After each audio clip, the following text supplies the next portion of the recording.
Hey everyone, welcome back. Hey, I wanted to talk today about, a bunch of people have asked me questions about practicing and how to practice, what you practice, what should you be practicing, how do you grow as a musician? And I think this is one of the most important questions you can ask because how you spend your time in practicing can really determine what the outcome is for how you play, So for years and years, did what most people do. Most of my early years of practicing, I had a teacher, and we were going through like the Mel Bay method of music, and I went through the books and learned to read a little bit. Um, but mostly I was learning like, Led Zeppelin songs and Jimmy Page songs and, Hendrix songs and stuff like that. Things that I really enjoyed and the music that I loved the most. Now, when I started gearing up for college, I started gearing up trying to get like technique together and things like that. I needed to learn some repertoire out of jazz. I started learning some jazz songs so that I could get into music school. And then I also had to start to learn like all of my modes and things like that, all of my chords. Once I got into school, then, schooling really largely determined how I practiced. So, I was largely practicing for my juries, which were, I needed to know, certain repertoire pieces. I needed to be able to read to a certain level. I needed to know enough theory to be able to do, like, again, modes and all my scales and stuff like that. And what I found when I was in college, which was surprising to me, was that a lot of my teachers, they didn't really have a really great practice methodology. So I really started to develop my own practice methodology. I would go past the classical, the doors of the classical players, and I'd hear them in there, sawing away doing their, Hanon studies or whatever. And I realized that I was missing something, that I didn't know all my scales, chords, arpeggios, things like that.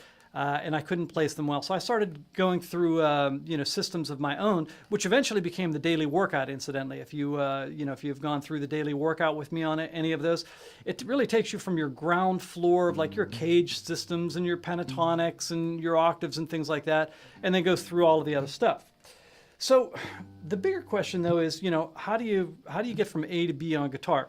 Well, I guess it depends first of all on what do you want to be as a guitar player. If you want to just be able to play songs around the campfire, then you should just learn some songs that you learn to finger pick some songs and learn some songs that you can like get up and running.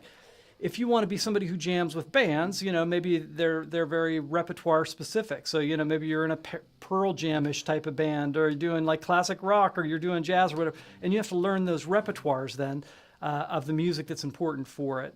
But if your whole goal is to become a better guitar player and to become the best guitar player that you can, I think there's some certain things that really help you as far as what to practice, where to spend your time.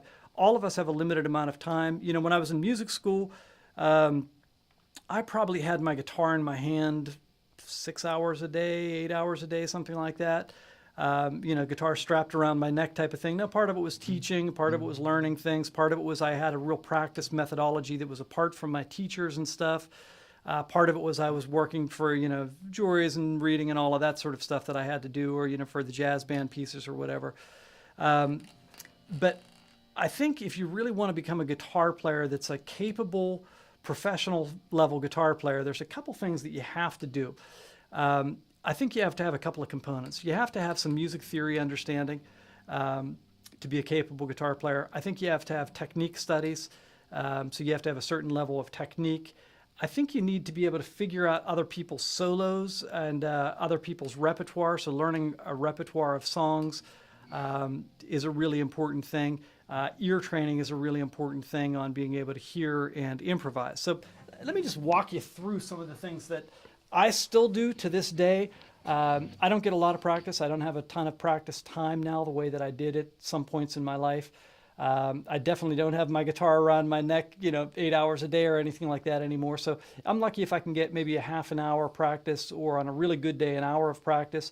But I do still try to upkeep. So let me just walk you through what I've done, what I'm doing currently.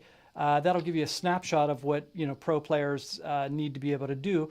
And I'll also maybe talk a little bit about what I've done in the past to be able to keep up. All right, so Learning other people's music, first of all, is a really important thing. Being able to transcribe other people's music. First of all, it's what you loved about music. You loved music. You didn't love just doing technique and stuff like that. So that was one of the joys of music, was learning songs that were great songs. So for instance, yesterday, I spent some time, I heard a song by Khalid. It was called Saturday Nights, and there was a cool little guitar part. It went something like this.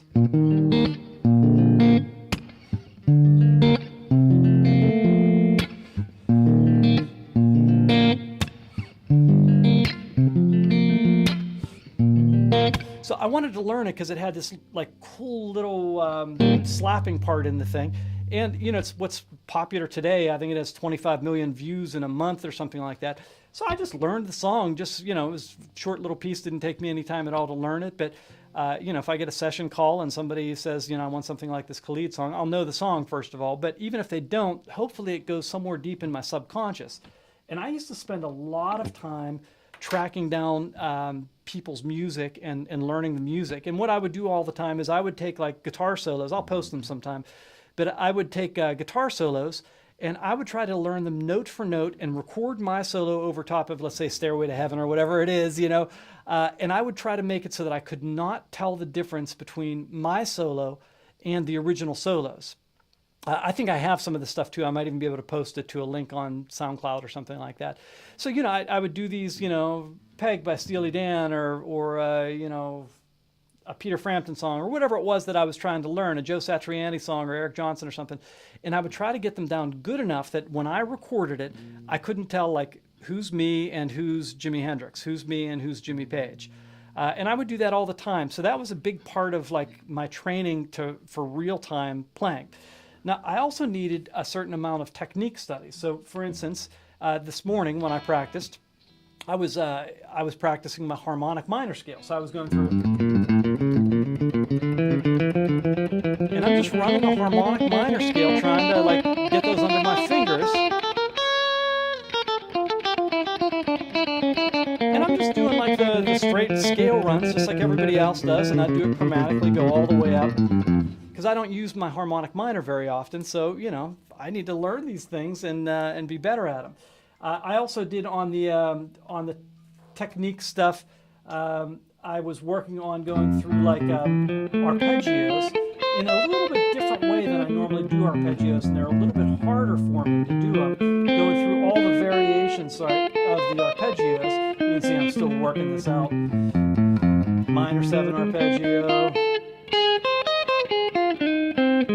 So, you know, you can still, I'm still in the formative minor 7 flat 5.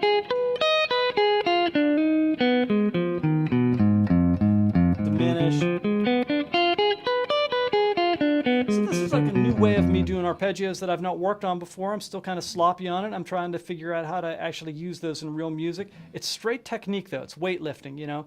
And then I was doing major scales on one string. I'm trying to get a major scale so that I can move around on the neck just on one string set, and I'm doing the key of F. And again, it doesn't really matter so much like exactly what I'm doing here, but the idea is that I'm doing technique studies. I also, as the last part of the technique study, I was taking a chromatic scale, so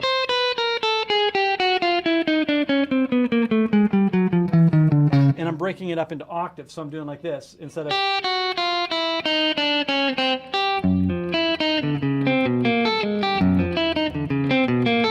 That's just a little chromatic, and I take it up chromatically. So that's what I was working on this morning, just going through, you know, maybe a half an hour of technique studies to get down my technique. Then the next thing that I like to do that I think is really important is to improvise. Just get your ears lined up so that you're hearing stuff and you don't know what you're playing over top of. So for instance, this morning I'll just play something that I went through. I took a jam track that was just a fast funk type of thing, and I just played over top of it. And what I'll do is, you know, a lot of times I don't know these songs. I actually played over top of this one, so and it's only one chord.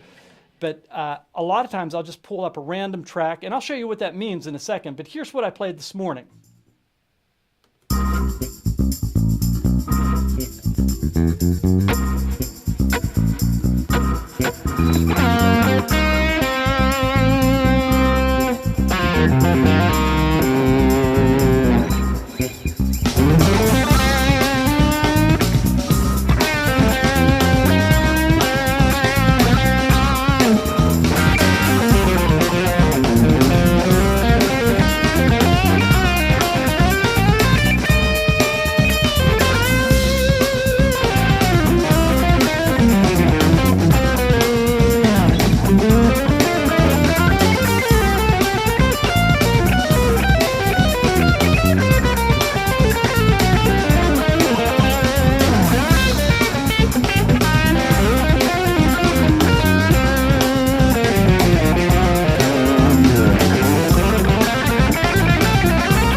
All right, so you get the idea there. I'm just improvising. I don't know what I'm going to play. I'm just making stuff up as I go along and see what happens. That one again, I knew what was going to happen with it, but a lot of times I'll just randomly pick up like a backing track. So I'll just do this. I'll do backing track for guitar, and I'll just pick the first one. I've never heard this before. I don't know where it's going to go, but I just want my ears to be able to hear something, and hopefully I'll have a sound that works.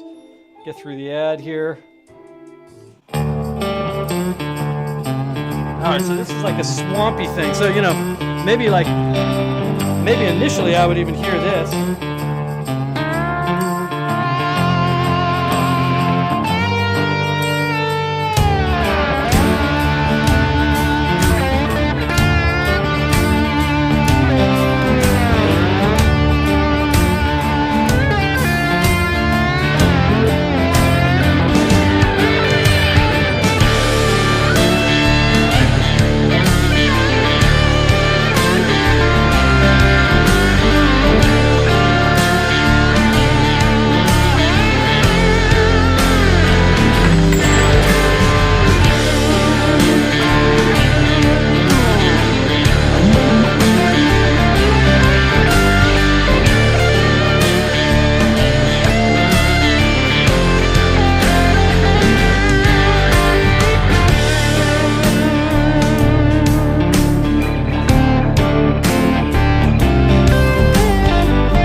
All right, so you get the idea on that. So I'm just going through and trying to like improvise and hear stuff and respond to it and see, if I can make something work right off the top of my head.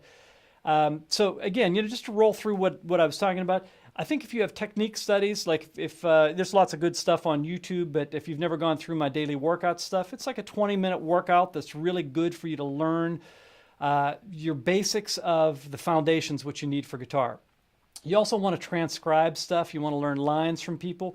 I do have, not again to point you at stuff that I've done, but I have a whole thing of like 260 lines. They're just melodic figures, and they're a melodic figure that you can learn, and then I have like backing tracks underneath a lot of them that you can just improvise and play over and try to place these lines over top of them. I would learn some theory, understand a little bit of what music is and what makes music happen, and then I would also transcribe people's solos and make sure that you're, learning from other people. If you get in a rut, that's probably the best thing that you can do is learn from other people. But, you combine those things together and all of a sudden you'll become a much, much more well-rounded guitar player that's really capable in a lot of different areas. And you should have some fun doing it as well. So anyhow, that's my recommendations, how you should practice, what you should practice. Some of you probably have some really great practice methodologies. Put them in comments down below. I'd love to see what you guys are doing that's been really effective for you. And if you have some ideas that maybe you don't even disagree with some of the things that I said, post them down there, because it's a learning community where we're all learning together and hopefully becoming better guitar players because of it. Anyhow, until next time, God bless.